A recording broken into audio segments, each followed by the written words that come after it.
Nakikiisa po tayo sa marami pong mga tao na dumaranas ng iba't ibang mga kalamidad ngayon sa mga araw na ito, dulot ng climate change.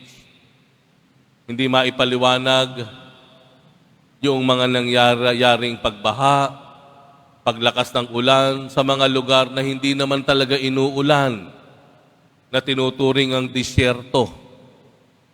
Nakikiisa tayo doon sa mga nangyayaring mga sakitan, alitan, digmaan, maraming buhay yung naibabayad dahil sa hindi pagkakasundo ng mga bayan at bansa. Nakikiramay tayo doon sa mga naulila, kanilang mga mahal sa buhay dahil sa mga nangyayaring ito. Nakikiisa po tayo doon sa mga tao na dumaranas ng paghihirap, pagdarahop, karukhaan. Kasama na rin po yung mga nagkakagulo, mga hindi magkasundong mga pamilya, mag-asawang naghihiwalay, iniiwan ng mga anak, maging yung mga anak nag-aaway, yung mga magkamag-anak na hindi na nagkakakitaan, hindi na nagkikibuan. Nakikiisa po tayo sa mga pangyayaring ito, sa mga kaguluhan na ito, alitan na ito.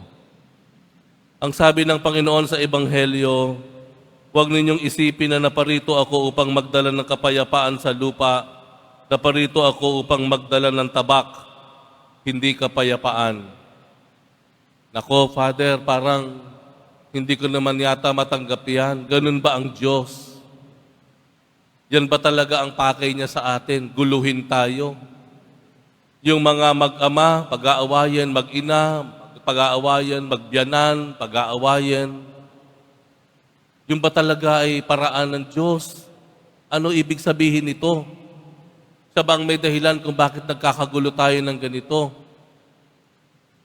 Sabihin na po natin, mga ilan o marami sa kaguluhan sa atin ang may likha tao.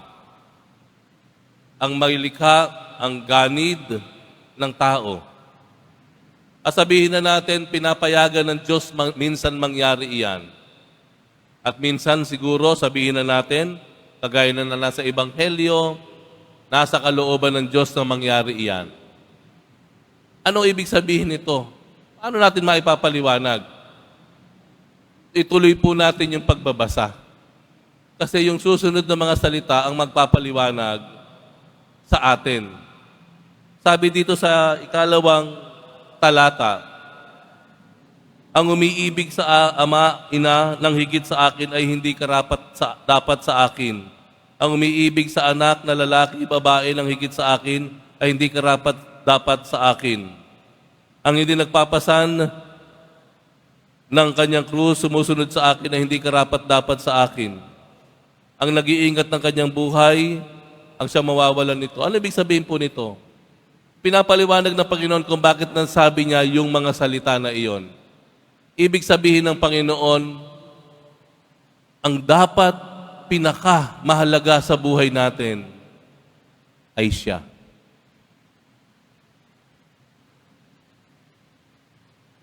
Ang pinakamahalaga dapat at pinakaiingatan natin ay ang ating ugnayan sa Diyos. Binibigyan lang ng bigat ng Panginoon. Binibigyan lang niya ng diin na bagamat marami tayong iniingatan, minamahal, iniibig sa mundong ito, dapat ang lahat ng iyan ay sekundarya lamang, pumapangalawa lamang doon sa dapat nating higit na pinahahalagahan, iniingatan, minamahal. Walang iba kundi ang Diyos.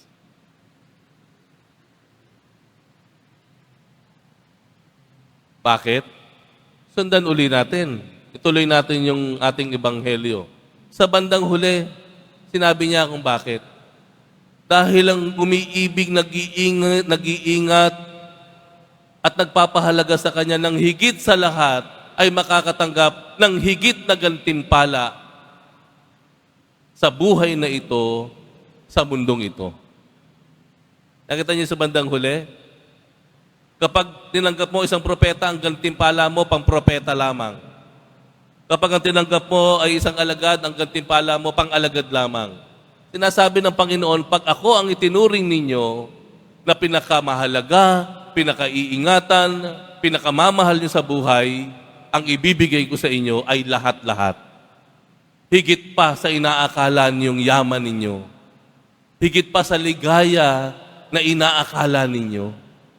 Higit pa sa yaman na inaakala ninyo. Dahil sa akin ang lahat. Ang naanais ko sa inyo, hindi lamang consolation prize, hindi lamang premyo, kung hindi ang pinakamataas na gantimpala na pwedeng tanggapin ng tao sa buhay na ito, sa mundong ito. Lampas-lampas. Yun naman ang dahilan ng Panginoon. Kaya marahil kung tayo ay may mga alitan ngayon, meron tayong dinaranas na pagdarahop, karukaan. Kung tayo ay nakakaranas ng kaguluhan ngayon, ang gawin po natin, ilagay natin ang Diyos sa kalagitnaan. Ilagay natin ang Diyos sa unahan. Hayaan natin ang Diyos ang manguna, ang mangpangyari. Hayaan natin ang kanyang kalooban, ang siyang matupad, ang siyang ating gawin at isakatuparan. Dahil hindi tayo bibiguin ng Diyos.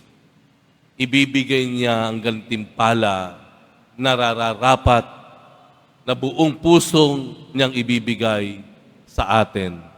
Higit pa sa ginusto o inaakala natin.